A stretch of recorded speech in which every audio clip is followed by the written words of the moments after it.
జీవితంలో పెద్ద లక్ష్యాలను పెట్టుకోవాలని బీఆర్ఎస్ వర్కింగ్ ప్రెసిడెంట్ కేటీఆర్ అన్నారు. యుఎస్లో టెక్సాస్ వర్సిటీ విద్యార్థులతో మాట్లాడుతూ ఓ సినిమాలో అల్లు అర్జున్ అన్నట్లుగా కలలైనా కాస్ట్లీవి కనొచ్చు కదా. కొందరు చదువయ్యాక ఏదో ఒక ఉద్యోగులు చేరుతారు, కొన్నేళ్లయ్యాక ఎంటర్‌ప్రెన్యూర్ అవుదామనుకుంటారు. కానీ కళ్ళు మూసి తెరిచేలోగా జీవితం అయిపోతుంది. అందుకే ఇప్పటి నుంచే పెద్ద కలలు కనండి అని సూచించారు. సినిమాలో అల్లు అర్జున్ గారు అన్నారు, చూసే ఉంటే చూస్తారు కదా సినిమాలు అయితే బాగా చూస్తారా లేదా? ఫస్ట్ డే ఫస్ట్ షోనా? I know Telugu movie crazy anyway. నా తెలుగు మూవీస్ మొత్తం ఇండియా కూడా క్రేజీ అయిపోయింది, అదే విషయం అనుకోండి. అదే సినిమాలో అల్లు అర్జున్ చెప్తాడు, కళలు కూడా చీప్గా కంటారు ఎవరు? కళలు అయితే ఫ్రీయే కదా, కళలైనా కాస్ట్లీ కళలు. నేను ఒకటి గమనించింది, చాలాసార్లు గమనించింది, ఇది ఒక్కసారి కాదు.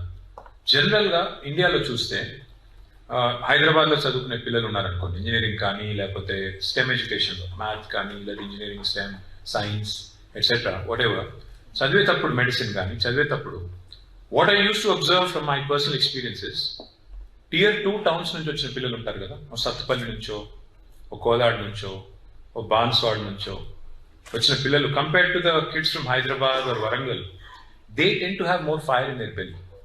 Because they have a point not just to prove to themselves, they have a point to prove to the rest of the world that I am as good, if not better, and so therefore they put in more effort. The point I'm trying to make is, while you may be in one of the best universities in the world, fact is, unless you put all these amenities that have been provided to you on a platter by your parents, by your family, to good use, to good effect, you will be lagging behind.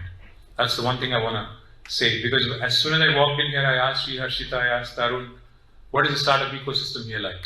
I asked them to name a few startups that came out of UTD. They could not readily recall. I'm sure there are many. I'm sure there are many who are doing well. I'm sure there are many that you probably don't know of. But fact is, చాలా మంది ఇక్కడ కూర్చున్న వాళ్ళలో కూడా UTDకి వచ్చాము, degree చేస్తున్నాము,